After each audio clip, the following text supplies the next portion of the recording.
গাইডার diesel pipe leakage দেখতেই পাচ্ছ, 3 connector pipe, একটা হাই প্রেশার পাম্প, রেল আর মেন ফিল্টার থেকে যে পাইপটা আসে 3 কানেক্টর, ওই পাইপটা লিকেজ আছে। দেখো খোলা হচ্ছে, এটা মেন পাইপ থেকে যে কানেক্টর পুশিং পাইপ ওটা খোলা হচ্ছে, মারাত্মক টাইট, টেনে খুলতে হচ্ছে, খুলে গেছে, কানেক্টরও খুলে গেছে, নতুন কানেক্টর আবার লাগাচ্ছি, নতুন পাইপ। হাই প্রেশার পাম্পের দিকে কানেক্টরটা লাগানো হয়েছে, ওটা রেলের কানেক্টর, এটা মেন পাইপ ডিজেল ট্যাঙ্ক থেকে যেটা আসে, মেন পাইপ।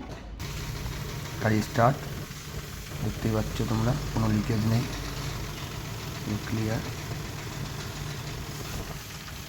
একবার তোমরা দেখেও নেবো ঠিকঠাক করে টেনে কানেক্টরগুলো যে সব ঠিকঠাক বসেছে নাকি, আর ওখান থেকে তেল লিক করবে।